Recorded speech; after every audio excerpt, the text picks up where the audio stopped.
Okay. Well, we got there in the end. That was Chick Corea and Herbie Hancock in 1985, shredding away on TV. And I'm vk3sl, and we're testing here on 160 and on UHF. And we can welcome Frank into the fold if you're there, Frank. Hello. Yes, right here. Hi. And excuse the false starts. Hello. And hello to you there, Frank. How are you? Yeah, very well. Hello, Frank. Hello, Stephen. And I think you're overdriving on 70 bit, Stephen. Ah, now that's interesting because I'm getting I'm getting some artifacts here, and because I was just listening back. I think just level's a bit high going into it. Okay, I'm turning it down now. Is that a bit better? Hello, 1, 2, 3, 4. Nah, still the same. Yeah, I reckon there's a bit of cross mod going on here because it's okay. I'll try and turn it right down, and it's probably the same still, is it? Yeah, it is. Yeah, I interesting. noticed you obviously when you first came up, there was some testing going on. There was at that point there was a distinct level jump. Ah, how interesting. Prior to that, I think it was okay, and then it just jumped. Oh, how intriguing. Heard a few crackles when you started. Yeah, look, it's I'm a little bit fatigued by this. All right, well, look, I'll investigate a bit more. I don't know if the main transmitter's tuned up properly because I have to cross over from one set to the other. 160. Yeah, so I've just got my 160 antenna back up. It's tuning about 100k high, but I'm not hearing you terribly well. I can detect you, but that's about it. Aha, fair enough. All right, well, I might just do another tuner-matic and see what I can do. Now, it's interesting. I've turned the levels right down on 70. How interesting. All right, maybe there is something intermittent going on in the audio processing. I can turn it down on the compressor as well. Yes, it's as you back off the mic and therefore the level drops, it's sounding better. So it definitely sounds like it's driving a bit hard and over-deaving. Okay, how about that now? Is it a bit better? I think so. Okay, all right. Well, maybe we can... This will suffice. Hello, there we go. I might have just been overdriving with the compressor. That's it. Maybe that's better. All right. Well, just give us a. Let me know if there's any. I think it is better. I'll just need to listen for a while. Yeah, sure. Just to find out, because I just checked on. I always check on a handheld, and it sounded like it was clipping, and I thought it was some sort of intermod thing. It happens occasionally, and yeah, I was definitely overdriving. Pushing it into the rail. So. Yeah, that's fair enough. All right. Well, and how is everyone? How are you, Frank? Yeah, pretty good, thanks, Frank. Yeah, not bad at all. Not bad. Very good. And you? Yeah, very well. I just finished the laundry renovation pretty much, and now I decided, right, I need to do a bit of radio-related stuff before I go, sliding down hills. Oh, yes, it's slide tide soon, isn't it? Yeah, very soon. The slide medium yet, is it? Oh, yeah, it's, looking promising. It's too hard to tell yet. It's still too far out. Feeling promising anyway. It's very cold. Yes. Yeah, I don't know. To me, I think it's still a bit too mild. So. Oh yes, because I wouldn't know about. You're used to cold weather, Mr. OP. I think so. Yes, that's right. Yeah. Anything below about 20, and I start to feel cold. Yeah. So I'm surprised you're not living in the tropics, Frank. Made for northern climes, Frank, definitely. Yeah. Okay. Somewhere about Grafton, I reckon, is about my right level up north. Actually, I know a doctor who did a GP, and his wife had a couple of health issues, and he did that. He was Melbourne-based, and he did looked at all of the Australian climate charts and really researched heavily, and he ended up in near Eden and Merimbula, and looked at said climate. It wasn't overly hot in summer, but it didn't get stupidly cold in winter, and he really looked at the historical climate sort of variations, and so that's where they've settled, and it's much better for his wife because the climate's a bit more stable, and obviously it's a nice part of the world. My parents went there every year in their latter years, or they could just about, and loved it. Yeah, that's there was a place called Narooma, which is nearby there. Yeah, a little bit further north, up towards Bateman's Bay. Yeah, it's very nice. Lovely. Okay, fellas, I'm going to just quickly whip out and I'll just keep talking amongst yourselves, because what I will do is I'll very briefly, just for 1 second, turn off 160 and just do a quick retune, because I think I'm quite out.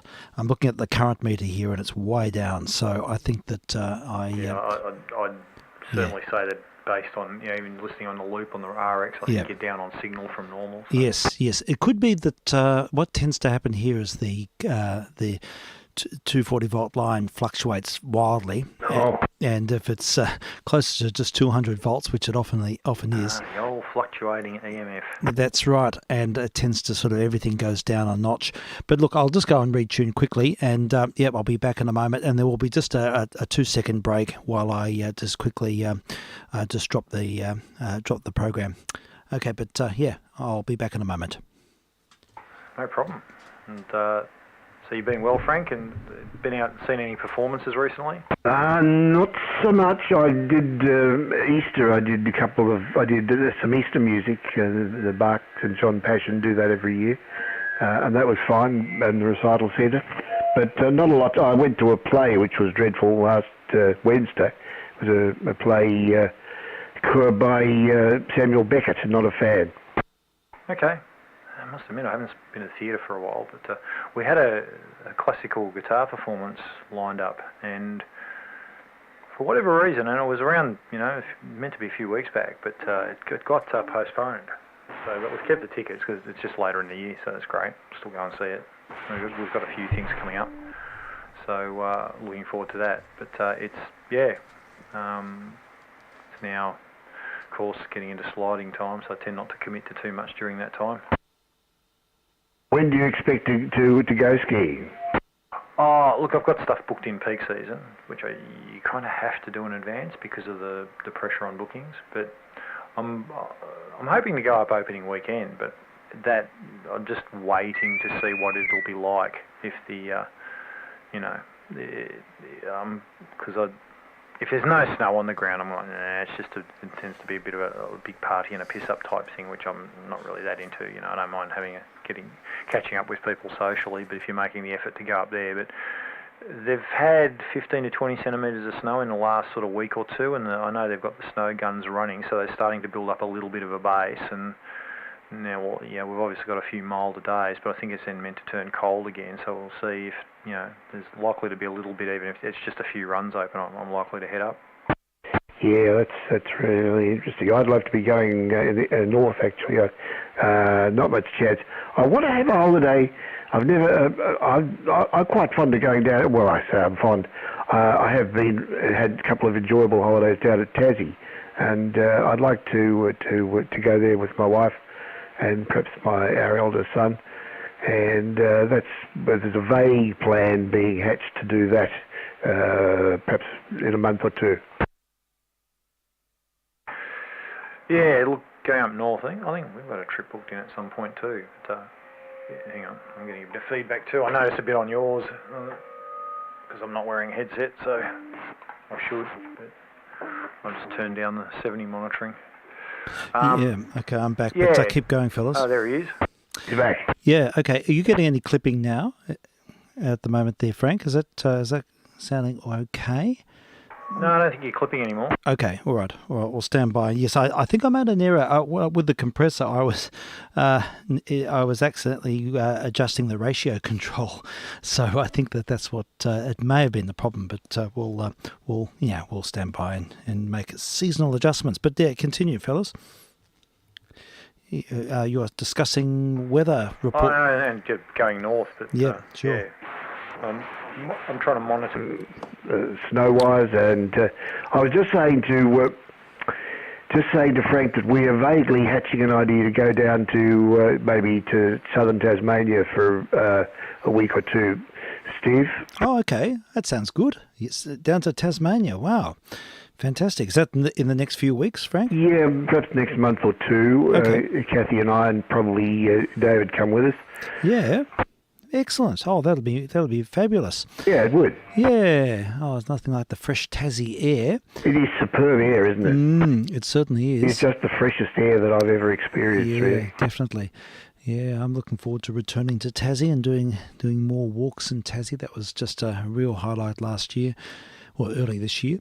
Yeah, that's great. Good to hear. And I think I sort of heard you talking about the ski fields there, Mr. OP. The returning, I suppose, in the next, probably in the next month. Do you think things will open up? Well, yeah. Yeah. Interesting. I think my level's higher than yours now on your TX. Oh, okay. You could probably bring your voice level up. Right, okay, we'll make a little adjustment there. Maybe that's better now. How's that? Yeah, pretty much the same. Let's see. There we go. I don't know if I'm doing anything else. I might just quickly adjust. How did you go with the 160 TX? Yeah, I made a little adjustment. There's not much. It's only putting out about 80 watts. Okay. As opposed to 100. So I think it's low power. I think that's the only thing I can think of because it was working really well this morning and nothing's changed since then. So, it's a bit of an unknown. Yesterday was okay. It's variable. I think it's just the median power, the main line at any given time in the late afternoon tends to be a bit of a voltage drop. That's my only a bit of a sag, just a collective sag.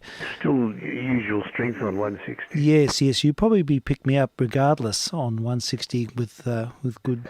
I'm just far enough away that you probably get a. Needs to be working for you for it to be. That's right. Good. Yes, definitely. All right. Well, so am I still down a little bit? Do you on UHF, Frank? Can you hear me? Okay. It's certainly. I don't think it's clipping anymore, but now. Okay, maybe that's better. I've just notched things up a little bit more. Yeah. Okay, maybe that's better. Try there, and I should really wear a set of Okay, hands 1, and 2, 3, isolate 4. anyway. Yeah, that's all right. Well, maybe that's okay. I'm pretty much back to where I was. I was twiddling the ratio control instead of the compression before, and so they're the wrong way around. So I think that might have been affecting things, possibly. I don't know. Yeah, all right. Well, we'll stick with these settings for the time being, and if we need to make any other adjustments, we can do it on the fly. I haven't even got organised for the next thing. Went to a great concert last night, Frank. I went and heard Emma Pask, and she was giving a concert just with a pianist in Upwey. It was just brilliant, really, really good. So we all got a dose of chamber jazz up close, very intimate setting. So yeah, that was all fun. Okay, well we'll play a record. And if I'm just a little bit behind the 8 ball here today.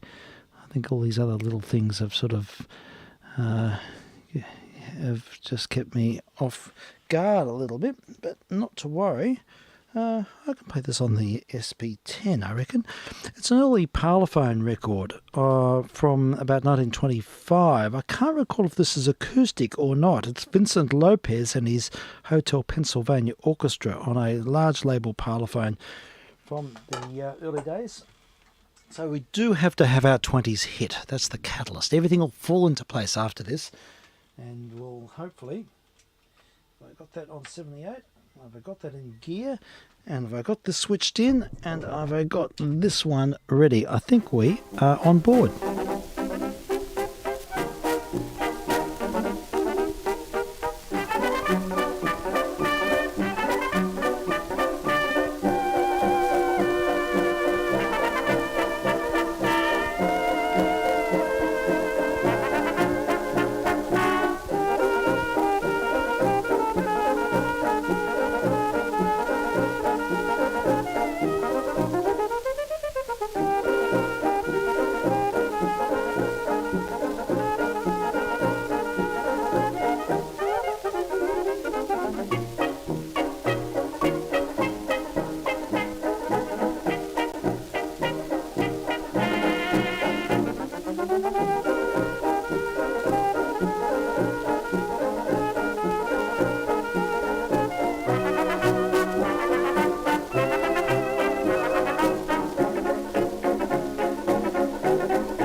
Vincent Lopez and his orchestra there on a Parlophone 78.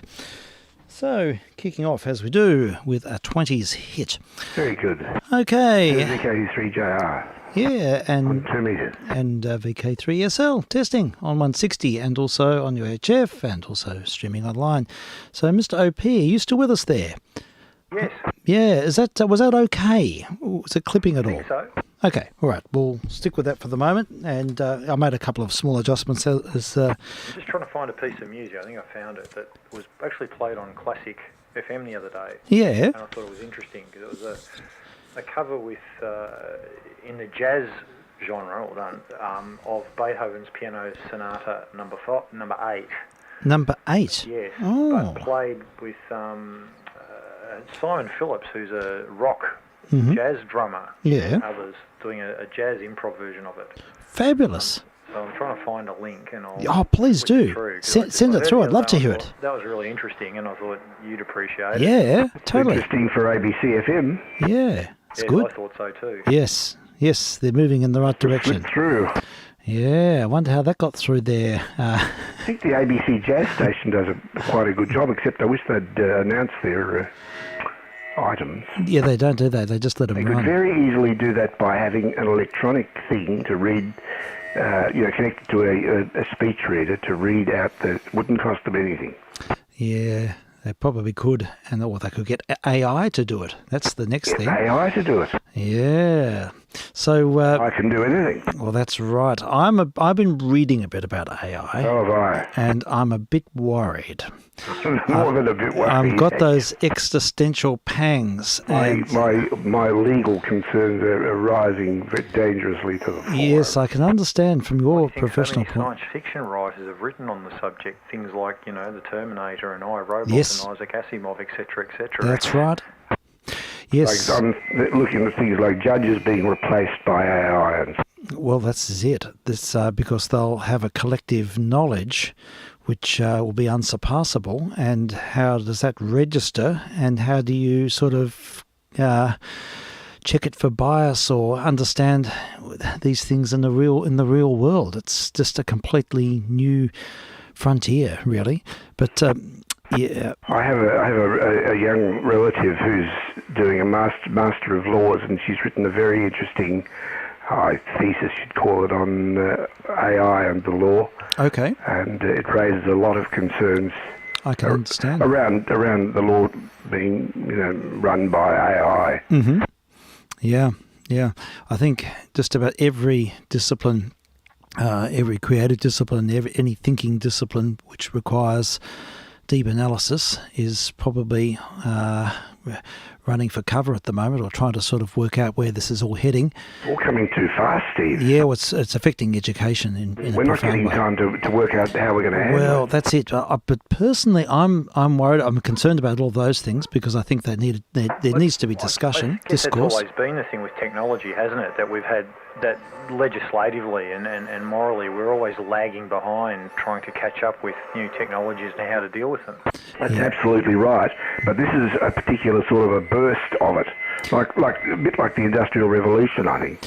Yeah, I think it's of Well, that it's also magnitude. the precipice of what a lot of writers and people talk about is the singularity in terms of AI. That Yeah, if we achieve that point where it is a true self-aware artificial intelligence, that it then has the ability to run away with its basically development at a rate that we no longer can understand or control. well, that's it. That's the thing that concerns me most, is the fact that if it becomes more intelligent than all of us, and it can write its own code, theoretically it can.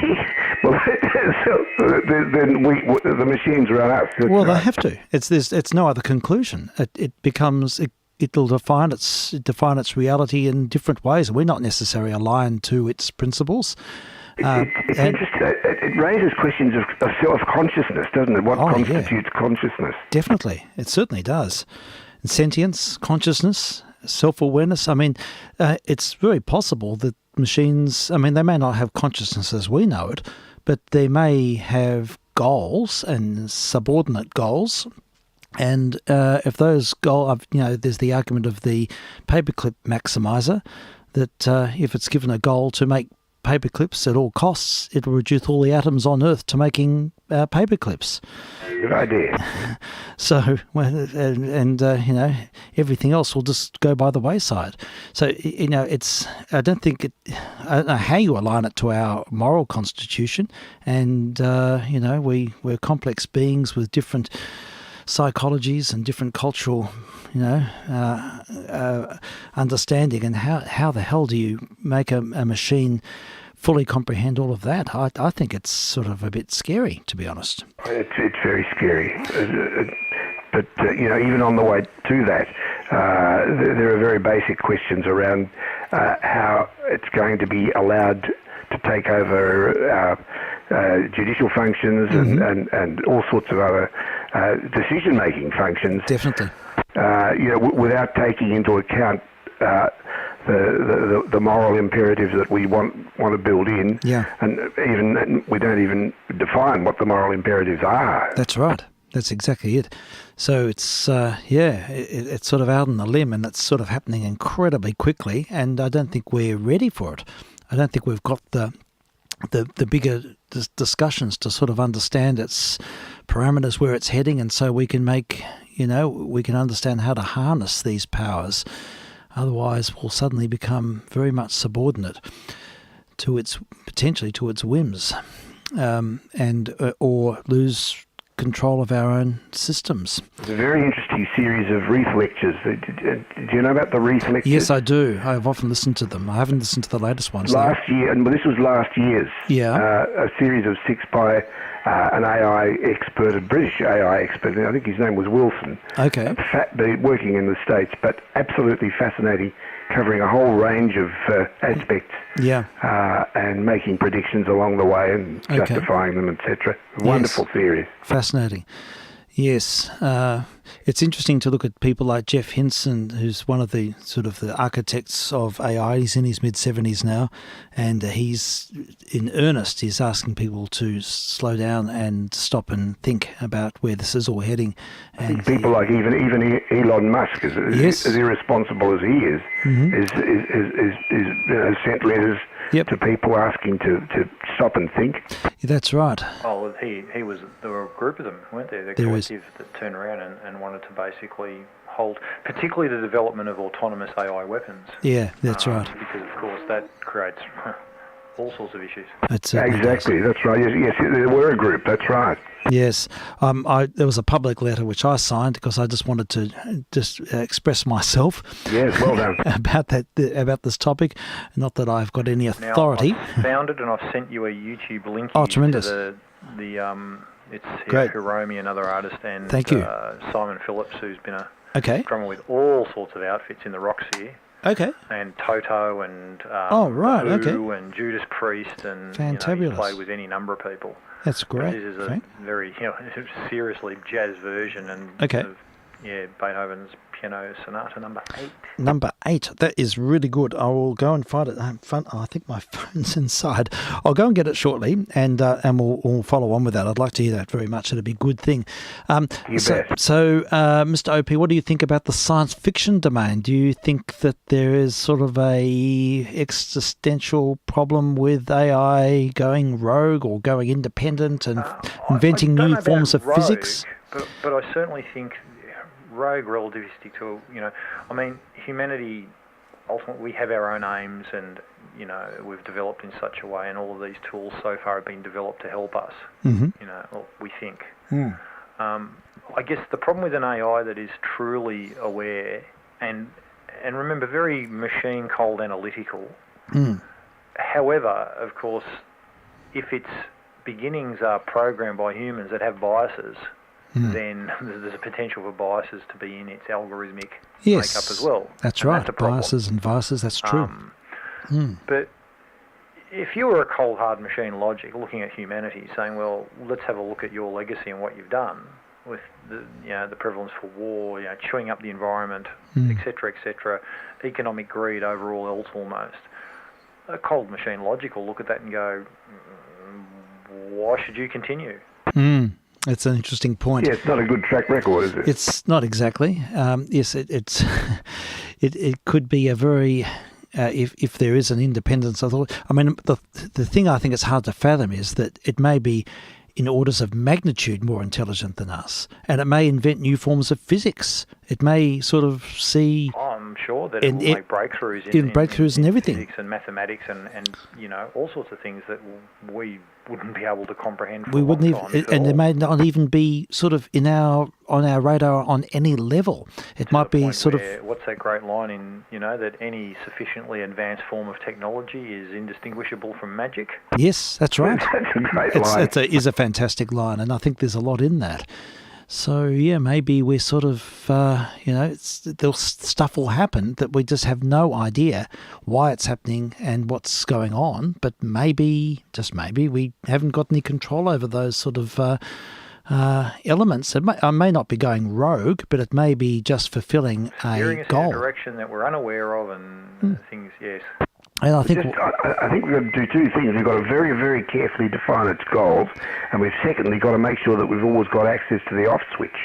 Yeah, but I suppose humans are very good at manipulation, and if something doesn't want to be switched off and it's thousands of times more intelligent than us, let us think that it is. Yes, it probably would let us think. Naturally, that's the logical conclusion. If it doesn't want to be switched off because it's fulfilling a particular objective or a particular program objective or some sort of direction, it may quite I think that they've already. I remember one of the podcasts I watched. They is already an example of GPT-4 lying to prove a point. Sure. So that's a bit worrying. So That's where it learned that from. yes, Just that's at the right. present time is that people are using chatbot and all this sort of thing to write things that are totally full of inaccuracies. Yes, that's right. At the moment, it's full of crap. It's all over the place. It is. It's just ridiculous. It's bizarre. I mean, I've been playing around with the Google Bard and also the ChatGPT-4, and asking it to write a short story or a passage in the style of this, that, and the other, just to see how it sort of finds its identifies with the characteristics of a particular author or poet. And it's very interesting. In some respects, it's quite fascinating, and of course, in terms of retrieving accurate information, it's all over the place, especially with sort of more obscure topics. But then again, it can write code and do very discrete. If you ask, it's really that question from the life of the universe and everything, isn't it? If you, This is 42. we know it's 42, but we've got to ask the right question. Yeah, that's right. Well, that's where education's going. I reckon Douglas Adams was just a genius. I think he was. I think he sort of had it worked out. Absolutely. Yeah. So, I mean, now, in terms of education, it's now the prompting. That's where the skill is finding the right sort of prompt to get a particular response, and then you sort of, interact with the whole experience, knowing, how you keep refining your prompts, and you learn from sort of a reverse engineering sort of approach. But, it's there's all sorts of new domains that we're having to sort of, in earnest. Is there any AI around that has potential to write music? Oh, I've played around with those too. Yeah, they're already doing it. Did you see recently that photography contest? Oh, The yeah. German guy won. Yeah, he won, and it was an then AI. basically, when he was Yeah. being awarded, he said, no, I can't take it because it was actually an AI-generated image. Yeah, extraordinary, isn't it? I know. It's I've mucked around with the picture thing as well, and you can get some pretty creative notions. Well, there's also there's a crowd. Andrea showed this to me the other day. It was they have like a YouTube or a Twitter feed, whatever, and they make promos of movies that people would like to see. Mm-hmm. And so this was a promo of, now I'm trying to think, it was a Star Wars based genre, but it was in the style of a particular director. I'm trying to think who the director was. Yeah. But it was they used AI to generate it, and the cast list was phenomenal. Mm. And this promo, you looked at it and go, that's outstanding. I want to see that movie. Mm. Mm. It was, I'll find it, I'll remember the details in a minute, but Sure. just, extraordinary. Okay. All done with AI. All done. It's it. I mean, Elvis lives. We'll have new Elvis tracks and Elvis movies. Yeah. And, all these old movie stars who have gone to God, they'll come back. They can reconstitute their voices. That's right. Yeah, they can do I it. prefer the Doug Anthony All-Stars take on that, Yes. Yes, I understand that. Definitely. which was you don't move your arms, you don't move your legs, you just do the dead Elvis. The dead Elvis. Oh, it's brilliant. Absolutely brilliant. Yeah, so, we'll see all manner of things. I mean, the first time I was brought aware of this whole phenomenon was when the Chaser went public and said that generative AI was writing satire better than they could write. So they took all their satire down from the internet because they felt that it was sort of Second rate. Yeah. So they thought that its ability to generate satire was something of consequence. Now, that's saying something too. Satire is complicated. It requires awareness. So is there awareness? Is there flashes of AGI? I don't know.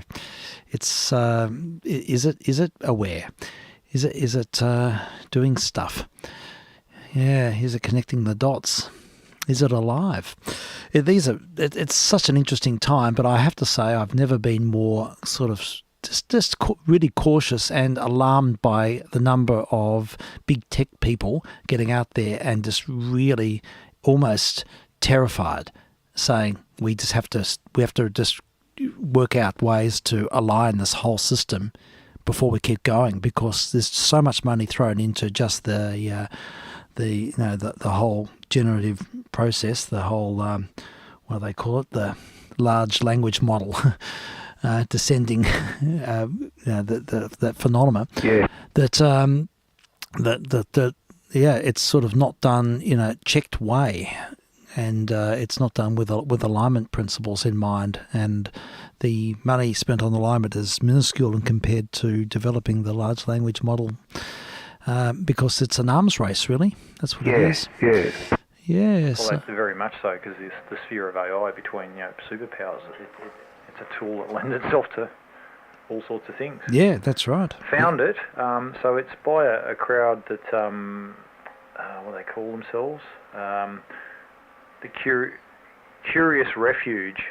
It's a course development website, but the promo is, so it's called The Galactic Menagerie. It's the name of the movie that it promos. Yeah. The Star Wars story. Yeah. But it's done in the style of Wes Anderson as director. Oh my gosh. And it's got a cast that, like, you can find an actual promo that's, it's AI generated. Yeah. And we watched it the other night. Yeah. I want to see that. Yeah. And it's fake. It's, but it's just. Yeah. Tell me about it. So it sort of, how did it tick a few boxes in your mind? Sorry, say again? Did it tick a few boxes? Was it sort of? Yeah. It's really like the car, and it's just, and it essentially the Galactic, it's sort of misfit based, but Wes Anderson style. And, Yeah. And it's all AI generated. Wow, that's amazing. So Galactic Menagerie, it's called. And yeah, definitely. Yeah, And, look it up and have a look. I'll be interested to see what you think. Yeah. I really thought it's fabulous. okay, marvellous. All right, we'll do that. It'll be on YouTube, I'm sure. Galactic Menagerie, Wes Anderson style, and an AI-generated promo. Fabulous. All right. Well, that's great. Oh, thank you. You forwarded this via email. That's good, because I haven't got my phone with me. I don't know what I've done with it. Because I thought it's better that way you can. Yeah, so I've got the link. tablet here. I can use the iPad for my immediate needs, but I must have the phone turned off and lost. It's somewhere in the house. So, we can have a listen to this. Beethoven's Piano Sonata number 8, Pathetique. The Pathetique played by Harmony, who is it? Hiromi. Okay, does it give us any more information about the artist? I don't know much about Hiromi, but I know about Simon Phillips, because he's a drummer of extraordinary note in the rock, metal, jazz sphere world. Fantastic. He's played with Satriani, The Who, okay. Judas Priest, Toto. Like, the list goes on. Fabulous. He I've got to hear a drummer of phenomenal, talent. Yeah. And his biography, if you look at his album list and artists that he's played with, it reads like a who's who of rock and roll and jazz. Fantastic. Oh my gosh, that's incredible. Well, we'll have to hear this. Beethoven's Piano Sonata number 8. We'll hear the Pathetique and an interesting take on this classical evergreen.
from an album called The Trio Project, the Hiromi Voice. And yeah, what a take on the work. Brilliant. Yeah, when I heard it in the car the other day, I thought, wow, I'm liking this. Yeah, fabulous. Really spacious, sort of Incredible sensitive. what you can do with a melody, how many different ways, totally different ways you can treat it, and all be beautiful. It's exactly it. Yeah, it's just beautiful performance. Really excellent stuff. Reminds me a little bit of what Jacques Lossier was doing, with Bach. He had a very spacious way of playing Bach in jazz style. He certainly did. I was a big fan. I still am. He's no longer with us, of course. Right. Yeah. I went to see him. You did? Right. Okay. That would have been 1968. Oh, really? That was an important year for me.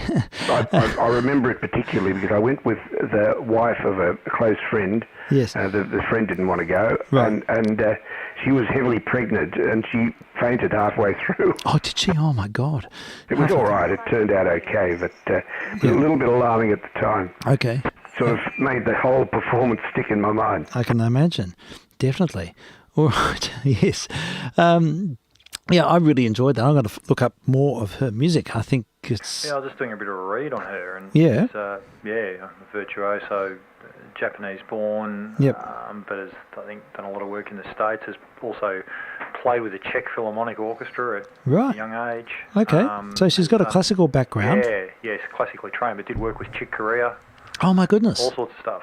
So, fabulous. Yeah, she sounds very interesting. Right. Okay. Lovely, really imaginative stuff. It was lovely, exotic, really, some of it. Yeah, I thought so, definitely, and spacious. Spacious, yes. It's at the age of 14, played with the Czech Philharmonic Orchestra. Oh my goodness! And at age 17 with Chick Corea. Oh my God! Extraordinary stuff. Yeah, no, that was out of the bag. I heard someone say once, a child prodigy. Child prodigy. Yeah. A bit of an underachiever. A child progeny. A progeny. Okay. And Simon Phillips. So that's not typical of Simon Phillips. Oh, he plays in jazz stuff. He does? Done a lot of jazz stuff. But again, it was just a project that, when I heard it and the mentioning of him, and I thought, hang on a minute. Yeah. I'm familiar with his work and all sorts of other stuff. Yeah. So just to hear him on something like this, just shows the calibre of him as well as even being, I guess, his mindset. Yeah. I want to be involved in this. This will be good. Definitely. So the whole album would be available to hear, wouldn't it? Yeah, I'm just looking through her channel. She's got a channel here with a whole heap of stuff here. 1 minute portrait with Simon Phillips. I can play this. I can just... I'm not sure what this is about. It's on her channel. And Hiromi, 1 minute portrait, Simon Phillips, it says. That's the title of this, but I think it's some sort of shared experience. So let's have a listen.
There we go, 1 minute portrait with Simon Phillips. How about that? And I've got the gist of this now. What's going on is that a little bit like what Jacob Collier does, he sort of tag teams with various artists and just creates a quick little pastiche, little vignette of a shared, I think it might be a bit of a lockdown activity actually. It's 2 years ago, so it probably is.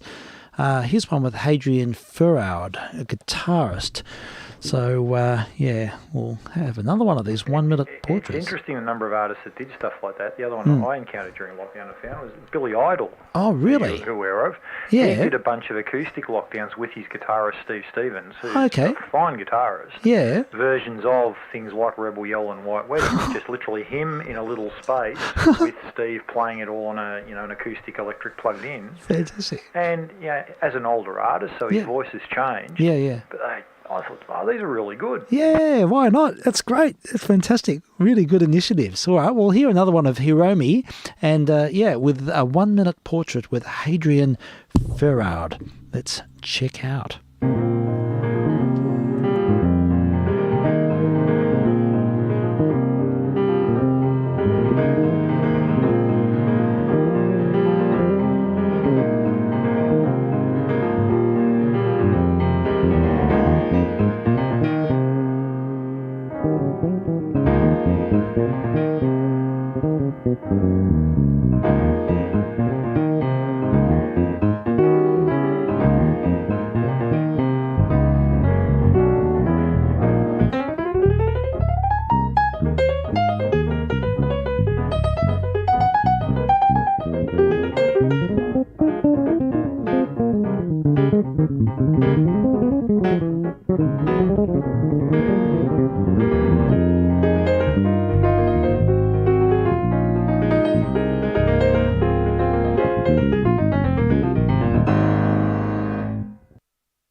There we go. That was Hadrian Ferraud, and it says the French bass virtuoso Hadrian Ferraud, who has collaborated with John McLaughlin, Chick Corea, Billy Cobham. Oh yeah, and back many in other the talented fusion days. individuals. Yeah, he's known as one of the most interesting and talented players in the bass world.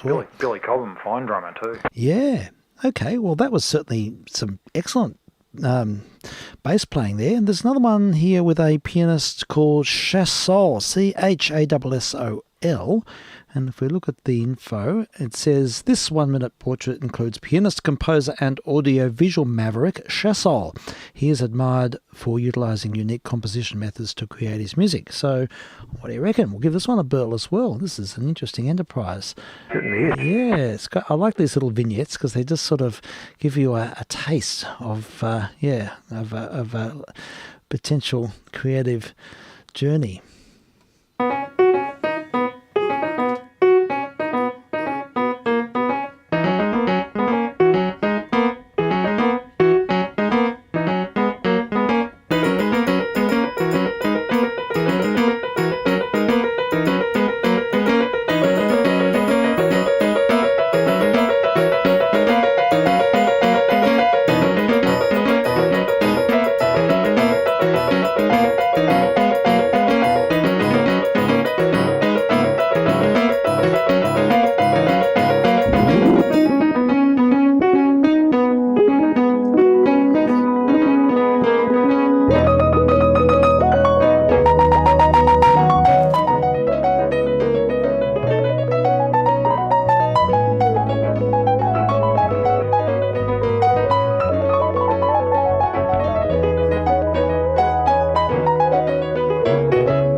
And that's it. Just a little snapshot.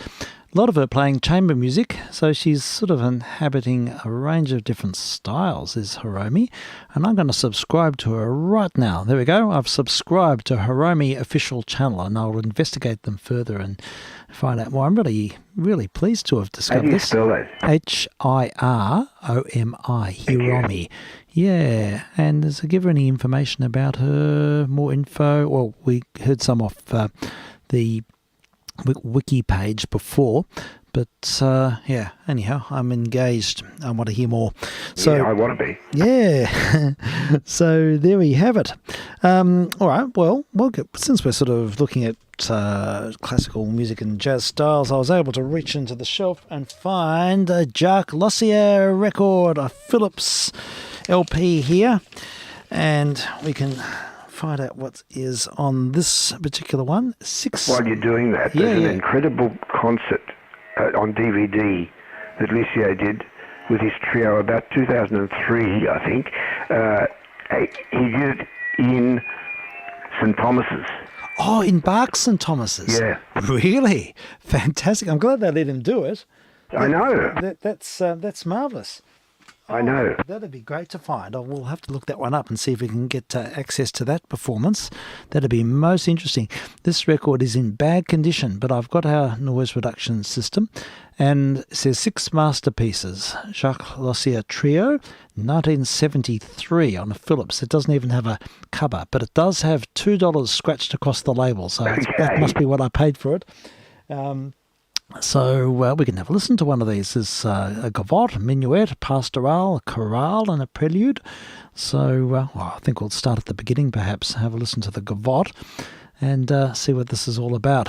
Jacques Lossier. So it must be from the Playbark series. Yeah. And, the other side's got the concerto in F minor. Oh, wowsies. All right, well, we'll play this first and we might have a couple of samples from this because I do like this.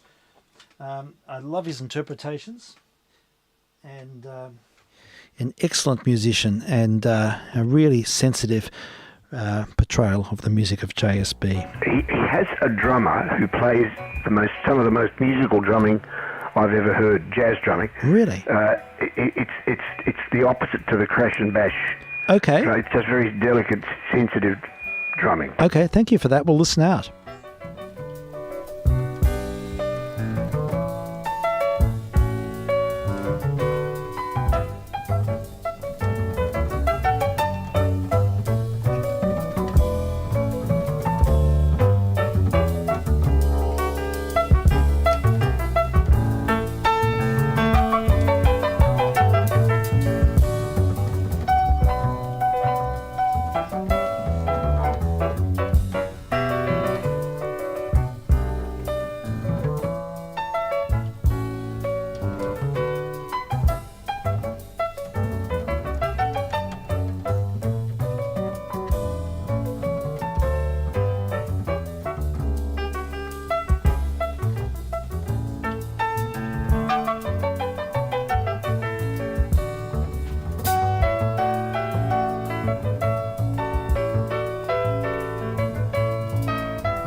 Well, there we go. That came across beautifully.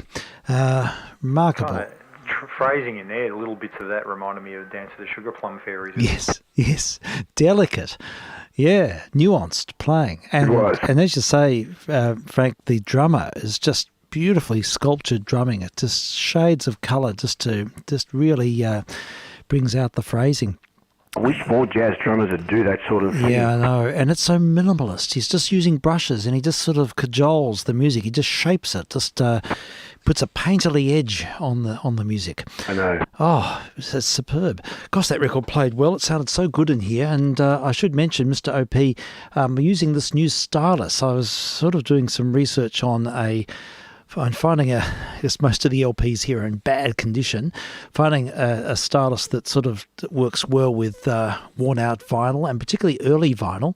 And the research drew me to an Autophon OM cart, which is a fairly standard disco cart, but there is a stylus called a Pro S, which is quite cheap. It's a disco stylus. You can back cue on it and do stuff, and but they're really good for worn records. It plays above the wear. And great for older vinyl because the groove width was so wide. Because the typical width of a groove, I think, is 0.7 thou wide, and this is 1.1 thou wide, so it's really wide. So it sits high. It sits high, and you can track quite heavily, and it just works really well. It sounded good. Yeah, it's amazing. This is a really Is it a worn moving groove. magnet or moving coil? Oh, it's a moving magnet. It's a cheap. The whole thing's it's about $80. Yeah, wow. Yeah, and but look, I was looking for an alternative because the Stanton cart that I use, you can't get stylus for them anymore, and I was wanting to find a sort of a good utility setup to sort of keep going with vinyl playback, and this sort of was the recommended one. I've been really pleased. So, and it's the good thing is you still can get styling, whereas a lot of the others, you have to buy aftermarket, and they're never that good. So yeah, that's an interesting development in the technical front. Yeah, cool. Yeah, so it's good stuff. But this record is like seriously you worn. know, Autophons seem to have a range that covers, you know, and they're still in the game. They've got a fair bit of skin in the game. They do, absolutely they do. Yeah, so they're still. I think they've really sort of found their niche using they use those Concorde type heads and for the disco game. So with the resurgence of vinyl, I think they've maintained their market. Or even scratching, I guess. Yeah. Oh, yeah. These are supposed to be quite good, robust for that sort of thing. So yeah, it seems to hold up very nicely. So I'll play another track. Let's hear a bit more from the same album, Jacques Lussier Trio from 1973.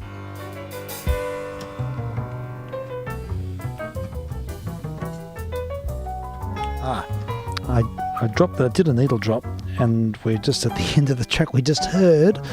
So this will finish, and then we'll have the next track, which I think is another movement from the suite, the music of J.S. Bach. Here we go. I think we're ready. vk3sl, Test Missions.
From the notebook of Anna Magdalena Bach. That was the famous minuet that every piano student plays at some point. Gee, I learned it.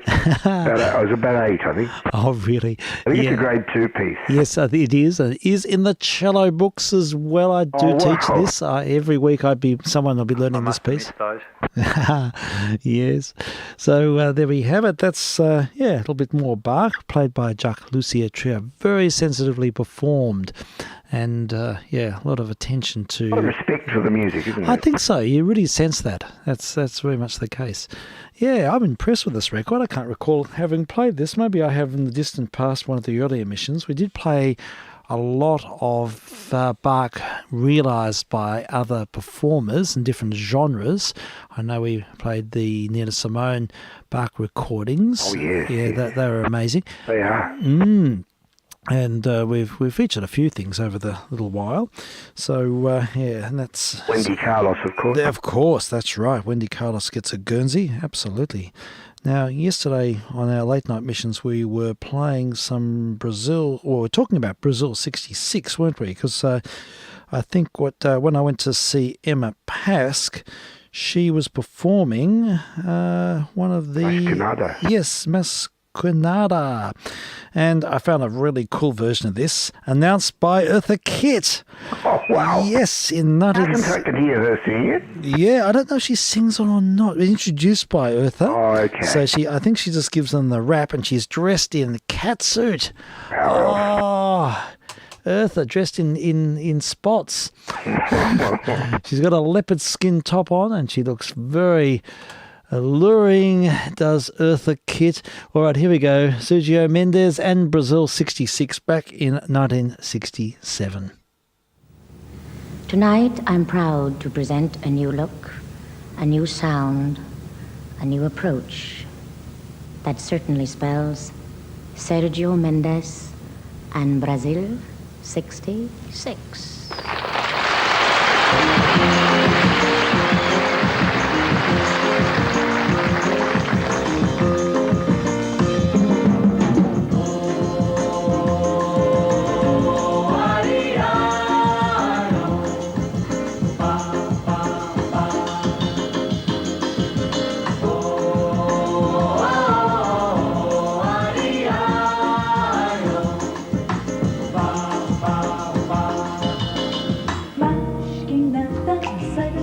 Que eu quero passar, pois o samba está animado. O que eu quero é samba, este samba que é misto de maracatu. É samba de preto veio, samba de preto. Mas que nada, um samba como este tá legal. Você não vai querer que chegue no final.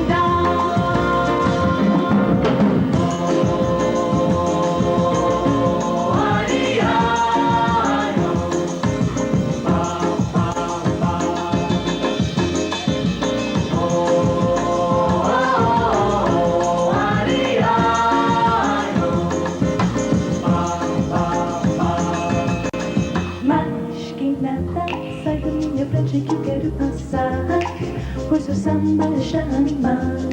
O que eu quero é samba, este samba que é misto de maracatu. É samba de preto veio, samba de preto. Mas que nada, um samba como este tão legal. Você não vai querer que chegue no final.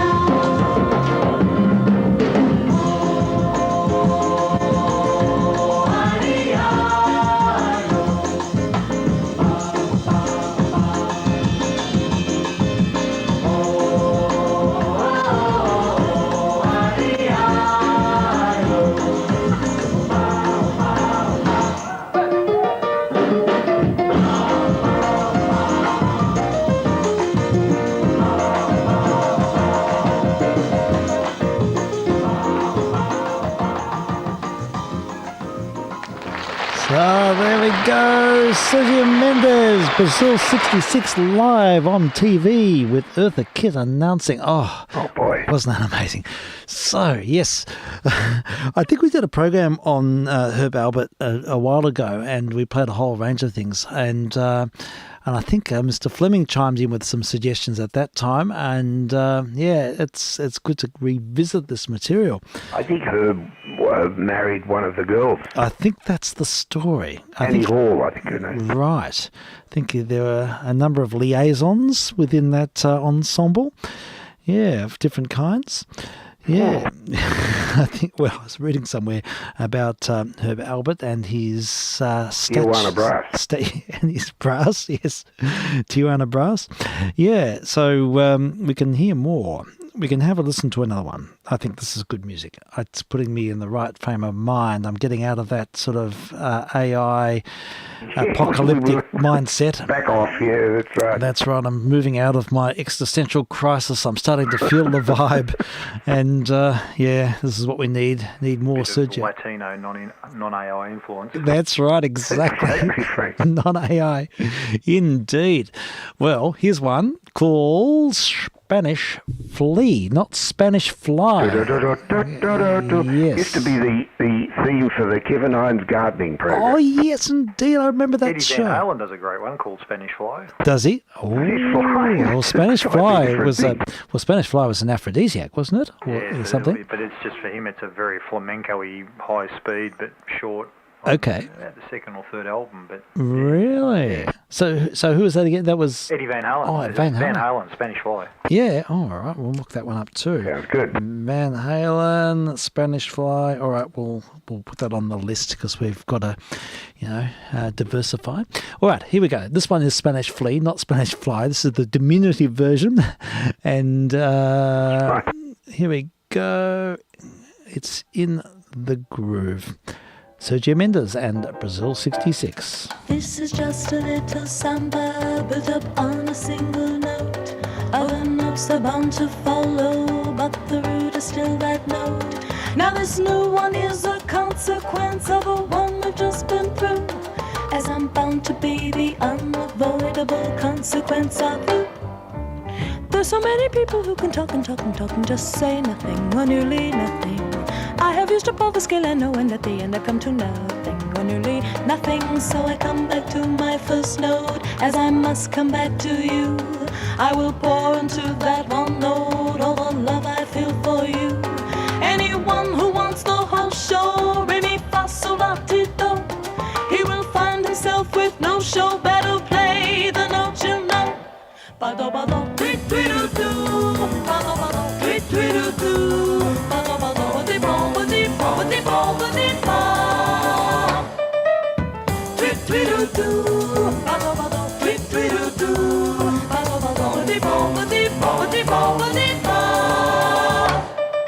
There's so many people who can talk and talk and talk and just say nothing or nearly nothing. I have used up all the skill I know, and at the end I come to nothing or nearly nothing. Ba-do ba-do, tweet tweet do do, ba-do ba-do, tweet tweet do do, ba-do ba-do, di-bo ba-di-bo ba-di-bo ba-di-bo. He will find himself with no show. Better play the note you know. He will find himself with no show. Better play the note you know. There we go. That was actually an amalgam. We had one note samba combined with Spanish Flea. That was it. Yeah, in one. So there we have the juxtaposition. Yeah. That's our little Sergio Mendes offering for today, and we can now have a listen to Van Halen's Spanish Fly. I've been able to dial that one up. We'll hear the 2015 remaster of this track. Apparently played on an acoustic, it says here. Oh, wow. Let's have a listen. Usual for Eddie.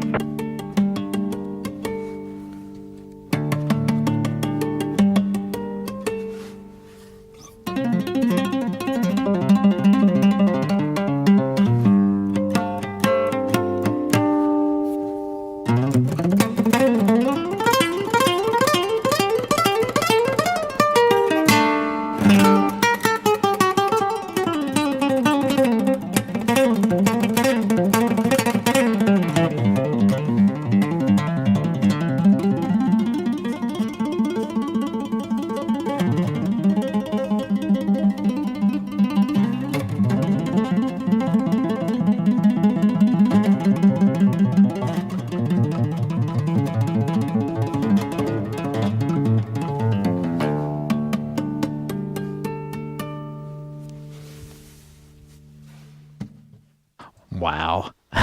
He nailed it. Short but sweet. Incredible. What a technique.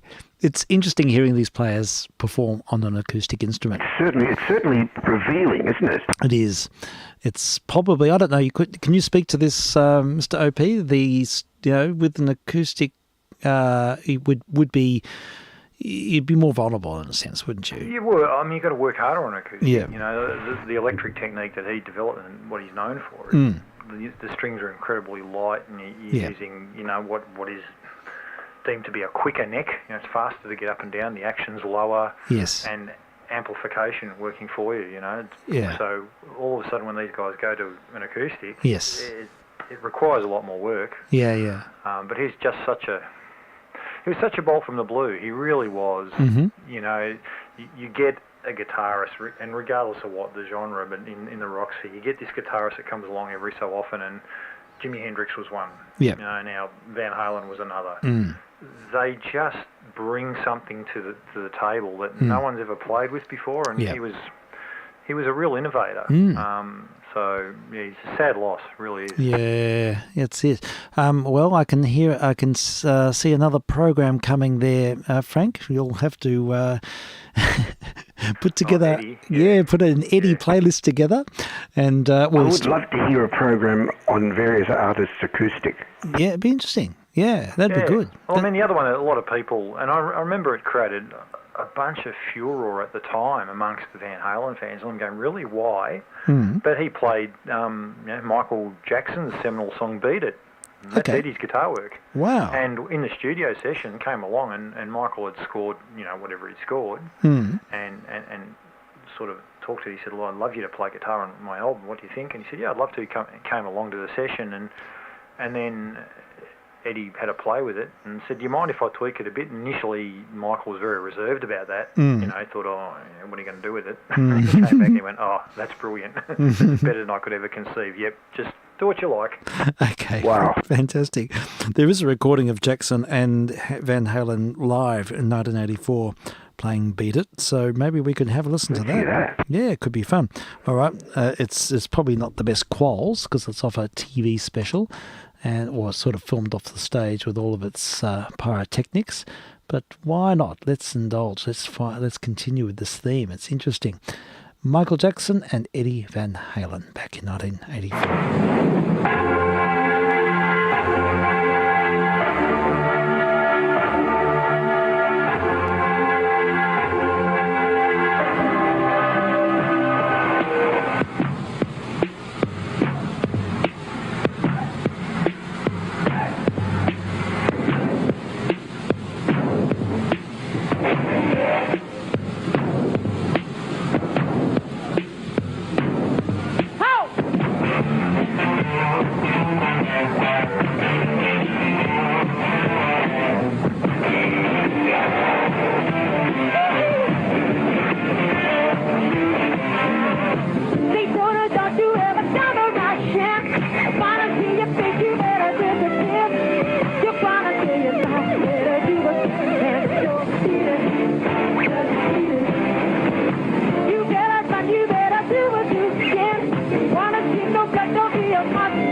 Okay, folks, I have to do a fade here because it is just sounding really poor quals. It's not making it, is it? It's not really making it. It's going to sound really congealed. Every time I hear that song, I think of Weird Al Yankovic's take on it. Yes. He called Eat It. Oh, Eat It. Yes. I've actually heard this a lot lately because for a listening activity for a group of young people I'm responsible for, one of my workplaces, a class, we did a whole workshop on this and we dissected the piece. We pulled it apart and looked at every element of it. Oh, wow. And as an exercise. And it's a really interesting, it's got lots of layers. And I couldn't hear many of the layers so Quincy far. Jones, you see. Yeah, so it's good. Quincy Jones arranged it. Okay, yes. Yes, I remember reading that. We can look. I tell you what, let's play the original now. We'll hear it properly because it's we've sort of introduced the concept. We don't leave it thinking of it like that, do we? No, we can't. We've got to put things in order. So here we go. Here's the official. Now I understand Van Halen's on this. Am I right, Frank, Mr. OP? I think he is on this recording. This is the official one. I think so. I think Van Halen is on this. So here we go. Michael Jackson. With the intro. I just had to step out with the pooch downstairs for a minute. Okay, yeah, we've just defaulted to the original, the official version of Beat It, because the Live on Stage one is off a TV special which has been dubbed 57 times and it's just sort of really blurry. So this one is the official Michael Jackson channel. And but Eddie's on this, isn't he? Eddie played on the album. release. It sent a lot of the Van Halen hardcore fans into, what's he doing, Michael Jackson? And I think, well, he's a player, and he's been approached by, arguably a giant in the sphere of music who appreciated what he did. Yeah. Please can you play on my album or my song? And I think that's a kudos to Eddie that you wouldn't associate Jackson with metal or anything, but obviously he realised the talent, and I'd love this guy to play for me. Yeah, it's if he played on any other of the Thriller tracks, Frank? I'm not sure. Maybe not. I don't know. I think it was just that one song. Just the song. Just Beat It. But because when you go back to the brothers, so Alex Van Halen, who plays drums in the band, and Eddie, originally from the Netherlands, migrated to America when they were very, very young, were both classically trained pianists. Oh, really? Their parents, yeah, they grew up with classical piano. My goodness. And then once they'd hit the United States and living in LA, decided to start mucking around with, rock. Yeah. And it was actually Eddie originally was on drums and Alex was playing guitar. And, right. And then Eddie decided to pick up the guitar one day and came home, and Alex came home and heard Eddie playing, go, that's it. You got the guitar, I'll take the drums, because he realised straight away, he goes, I could never do what he's doing. Oh, how about that? Amazing. That is an incredible story. It really sets the scene. It is. It's brilliant. Thank you for that. All right, we'll have to hear now the official version of Beat It with Michael Jackson and Mr. Eddie Van Halen. We've got a little intro here because it's from the video, and there is a scene while they're walking through the door and an altercation is about to start.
Beat it.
Such an enduring riff. It goes on. It sort of defines the decade, really, in the popular sphere. Fabulous guitar solo there by Eddie Van Halen.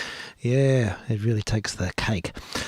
All right. Okay, how are we going for time? Oh, it's getting sort of in the close to the top of. Well, I've got another 20-odd minutes, but I can probably should start winding up soon. So I've probably got tasks to do inside. But we'll be back tomorrow. So I'm looking forward to more missions. Yeah.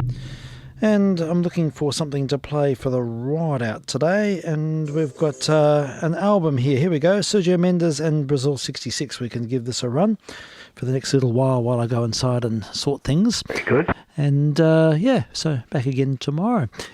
Thanks, gentlemen. It's been fun. Really enjoyed the... Thank you much, Lee. Yeah. And, Muchly to me too. Good to hear you on again, Frank. Yeah, it's, And you too, Frank. Thank you. yeah, it's great to have you both here. And is UHF sort of holding up okay now? Is it? Yeah. Okay. I just had to reduce because the level crept up. At the Yes, I was making a few little adjustments. I have okay. I have a feeling it's in the. I was clipping in the equalizer, so I had to sort of make a few changes along the fly. Knobs get knocked in here, and stuff happens. So The old knobs and knockers. yeah, that's it. Knobs and knockers. Yes. And by the way, it was good to catch up with you at the Moorabbin Fest. I haven't debriefed with you. In the dimly lit room. Oh, look, that's right. We all needed to have torches to look under the tables. It's a very poorly lit space. And did you end up getting any... I seem to remember you got some... And you got some... Yeah, I had a few sort of whips that are Yeah, useful whips. to me. Yes, and that's right. Other bits and pieces. So Yeah. it was all right, and caught Yeah. up with a few people, so it was good. Yeah, definitely. It was good. Yeah, I didn't get much. I got an Oratone speaker, which I'm pleased to have. One of the cubes. Yeah, a little cube. Because, They were the monitoring speaker of choice in the control rooms. For, yeah, They used to have a set of those sitting on top of the meter bridge on the audio consoles. right. And it was the old... Hang on, what's ringing there? Which one is that? Yeah. It's basically that was their go-to. So they had their big monitoring, very fire speakers and everything else. Yes. But because back in the day, of course, a lot of people used to watch on little televisions with tiny Yes. speakers. Yes. The Oratone cubes were the defaults for. Yes, everything that needs to be heard has to be hearable in one of those. Okay. And Isn't so they interesting? switch to those regularly just to go, how's it sounding? Yeah, Yeah, no, just no to problem. get the that mid-range clarifier. Yeah, I've had one here for a long time, but I've needed another one. And but one of the stalls had about 3 or 4 of them, and so Mr. Stu got a couple, and I got one, and I'm very pleased to have an ensemble now, so I can do a bit of near field monitoring if we need to. So yeah, but there was a stall there with quite a lot of PA gear, I noticed. Oh, that was is it Cohen, wasn't it? yeah. That was Graham's son. Yeah. Yes, over in the corner there. Yes. So I was hoping he might have had a power amp because I need one for the other 160. But anyhow, that'll something that'll materialise in time. But yeah, it was good to catch up with people. It was a very social fest for me. I saw so many people. It was really a good opportunity to meet up. And but you're right. It's such a difficult fest from the point of view of checking things because it's so dimly lit. But Yes, I was made aware I took a torch, but didn't really need it. But it's also I used to be a member of the club, okay. but because they always have held their fest on a Saturday, Yeah. I could never get to it because I was always shooting a yes. particular sport. So when I was a member, I could never get to it. You couldn't get to the so fest. nowadays, of course, I'm able to. But Yeah, very good. Understood. All right. Well, just contemplate a program on Van Halen down the track, maybe. We've got to finish off the Jeff Beck too, because, there is a final chapter now, isn't there, with Mr. Beck. He passed away last year. Must So finish that off. Yeah. Van Halen, I'm trying to think. Well, look, given that Mr. Michael Jackson is that's 80s, then perhaps the album. And again, this was an album that created a little bit of a stir amongst Van Halen hardcore fans because it introduced synthesizer, Yeah. which Eddie played on the album. Okay. Perhaps not in this particular track, but it came out in 1984 and it was called 1984. Ah, So right. you can almost pick any track off that. It's a great album. Yes. But I don't know, maybe Panama Okay. off 1984. Yeah. It would be a great track. It's Okay. great playing and, nice feel. It's just, it's Eddie Okay. playing really nicely, I think. From 1984, Eddie Van Halen. All right. Well, I tell you what, I can feature that now, and we'll then follow on with some Sergio Mendes just to ride out while I chop the vegetables. And Panama leads into Latin America quite well. Yes, Beautiful. it does indeed. Lovely segue. Yeah, very much so. Yay. All right. Thanks, fellas. It's been good. And I want to say a warm hello to Mr. Fleming, who's listening in and emailed me a short time Evening, ago. Mr. Fleming. Yes. So yes, Same morning, noon and night. he enjoyed. Yeah. right. And so John enjoyed the Jack Lossier, as we all did. It's great to hear that music again. We'll feature more of his. I'll keep that record out. Yes, we'll keep it here in the that drummer. shortlist pile. Right, so I need to do my due diligence, and Van Halen and Panama. Van Halen 1984 and Panama, not hat, but Panama. And we have the official music vid, which I'll look forward to having a look at while we listen to this, and then we'll follow on with some Brazil 66. Okay, 3JR going clear. Okay, thanks a lot, Franks. Cheers. Yeah, cheers, gentlemen. All the best. And I'm vk3sl, and we've been testing on 160 and on UHF, and fine-tuning things as we go, and also streaming online. It's the name of the game, Test Missions. We'll speak soon.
We're running a little bit hot tonight.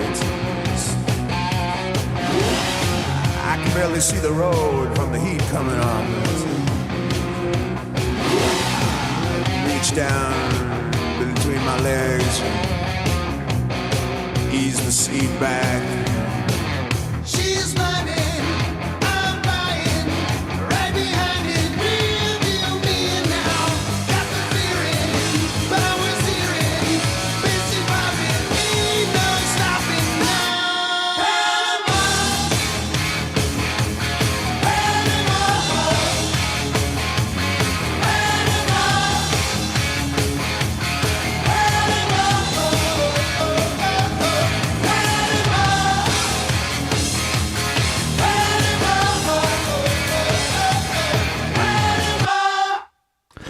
Van Halen and Panama. I wonder if he was using his Frankenstrat. Well, we'll continue now with Sergio Mendes and Brazil 66, a compilation of their best hits. We'll hear a couple we heard earlier on, but that is okay because we just have to indulge and indulge and indulge. It's the name of the game. I'm vk3sl.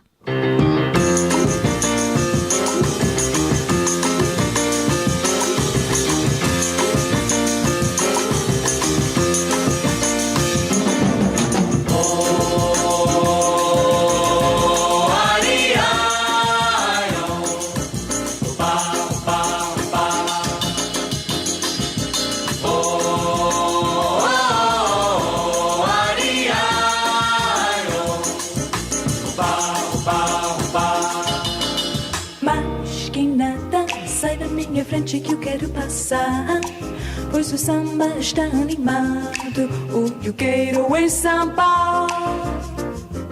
Este samba que é misto de maracatu. É samba de preto veio, samba de preto tudo. Mas que nada, um samba como este é tão legal. Você não vai querer que eu chegue no final.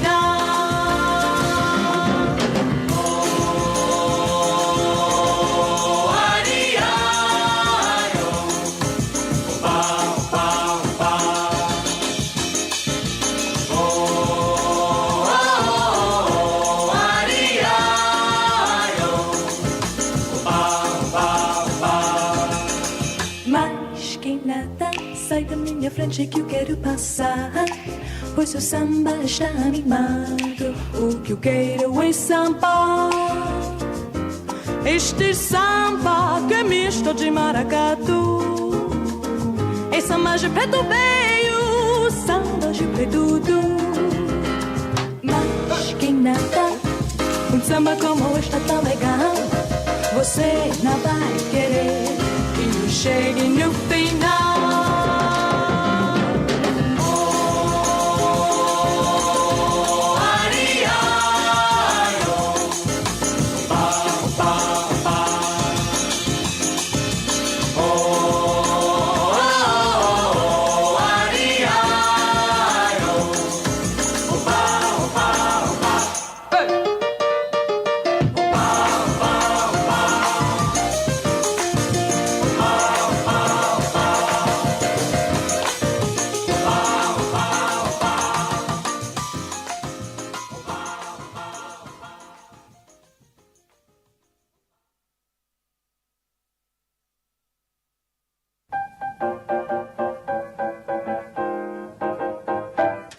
This is just a little samba built up on a single note. Other notes are bound to follow, but the root is still that note. Now this new one is a consequence of a one we've just been through, as I'm bound to be the unavoidable consequence of you. There's so many people who can talk and talk and talk and just say nothing, or nearly nothing. I have used up all the skill I know, and at the end I've come to nothing, or nearly nothing. So I come back to my first note, as I must come back to you. I will pour into that one note all the love I feel for you. Anyone who wants the whole show, re mi fa sol la ti do, he will find himself with no show. Better play the note you know. Ba do ba do, tweet tweet do do, ba do ba do, tweet tweet do do, ba do ba do, di bo ba di bo ba di bo ba di ba. Tweet tweet do do, ba do ba do, tweet tweet do do, ba do ba do, di bo ba di bo ba di bo ba di ba. There's so many people who can talk and talk and talk and just say nothing, or nearly nothing. I have used up all the skill I know, and at the end I come to nothing, or nearly nothing. Ba do ba do, tweet tweet do do, ba do ba do, tweet tweet do do, ba do ba do, di bo ba di bo ba di bo ba di ba. He will find himself with no show. Better play the note you know. He will find himself with no show. Better play the note you know.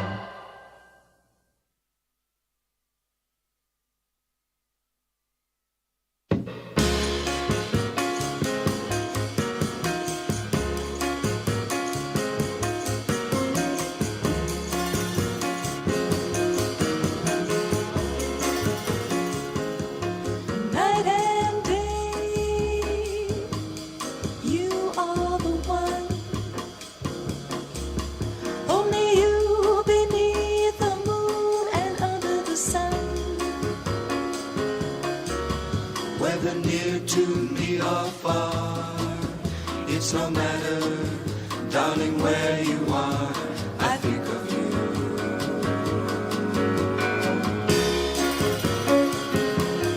Night and day, why is it so that this longing for you follows wherever I go? In the roaring traffic's boom, in the silence of my lonely room, I think of you.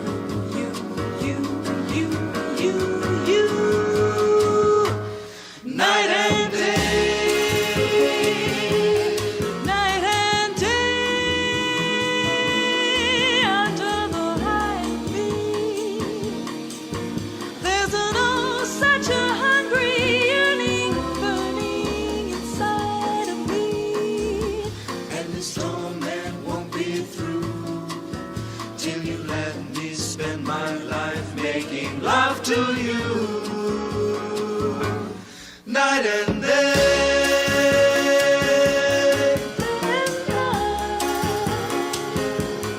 Night and day. Night and day, under the high beam, there is an oh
into your heart.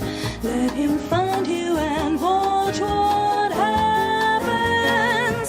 Cold, no, I won't believe your heart is cold. Maybe just afraid to be broken again. Let someone with a deep love to give that deep love to you. And what magic you'll see. Let someone give his heart, someone who cares like me. Let someone give his heart.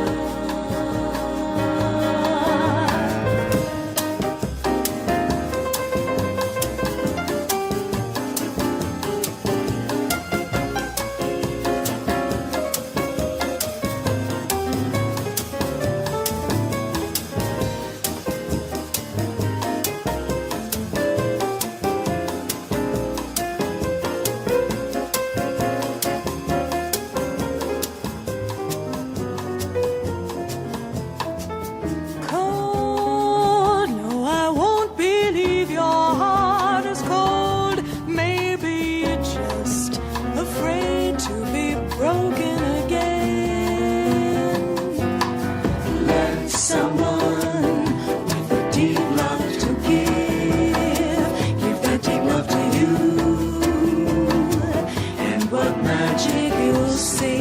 Let someone give his heart, someone who cares like me. Let someone give his heart, someone who cares like me. Someone who cares like me. Someone who cares like me. Someone who cares like me.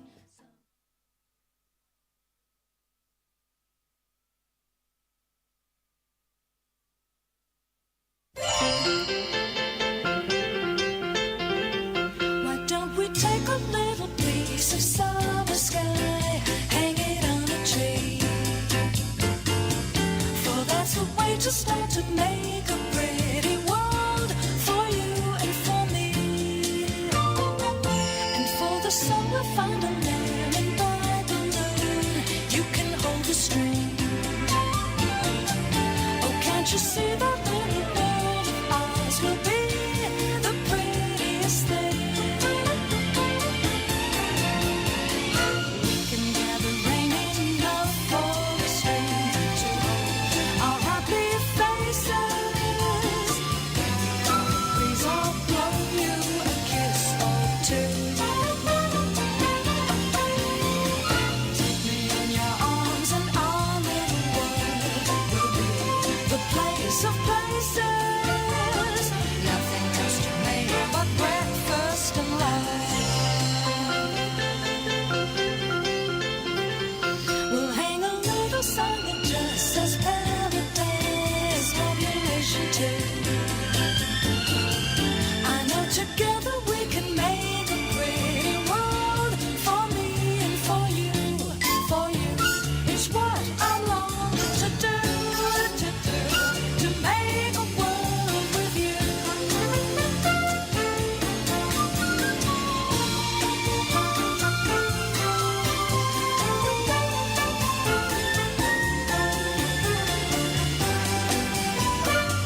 listening to a test transmission from vk3sl.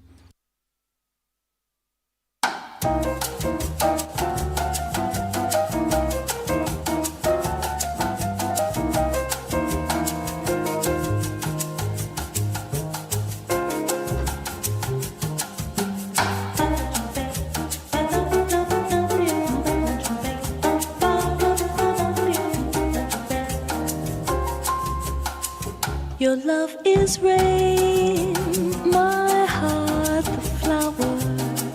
I need your drink or I will die. My very life is in your power. Will I wither and fade or blossom to the sky? Agua de beber, água de beber, camarada. Água de beber, água de beber, camarada.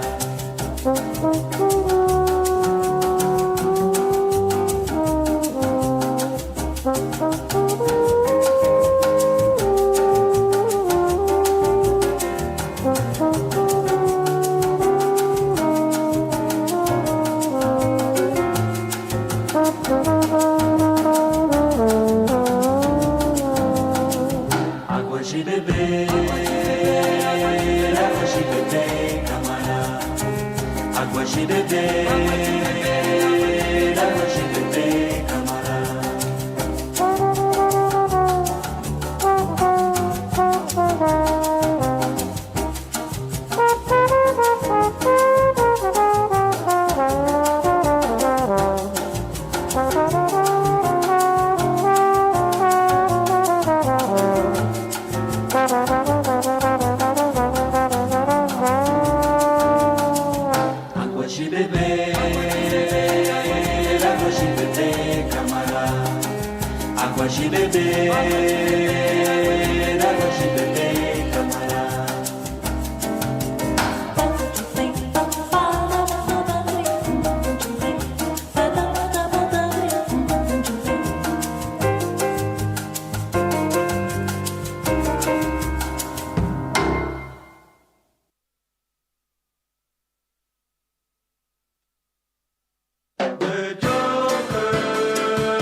There's always a joker in the back.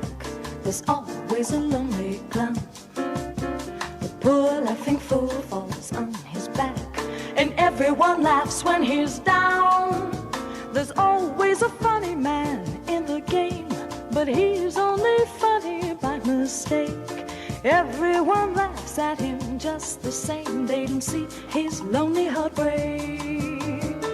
No, they don't care as long as there is a jester, just a fool, as foolish as he can be. There's always a joker, that's a rule, but fate deals a hand and I see the joker is me. Always a funny man in the game, but he's only funny by mistake. Oh, everyone laughs at him just the same. They don't see his lonely heartbreak. No, they don't care as long as there is a jester, just a fool, as foolish as he can be. There's always a joker, that's a rule, but fate deals a hand and I see the joker is me.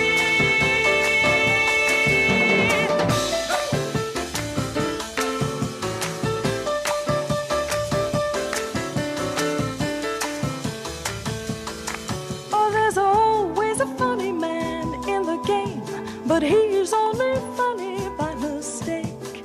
Everyone laughs at him just the same. They don't see his lonely heartbreak. No, they don't care as long as there is a jester, just a fool, as foolish as he can be. There's always a joker,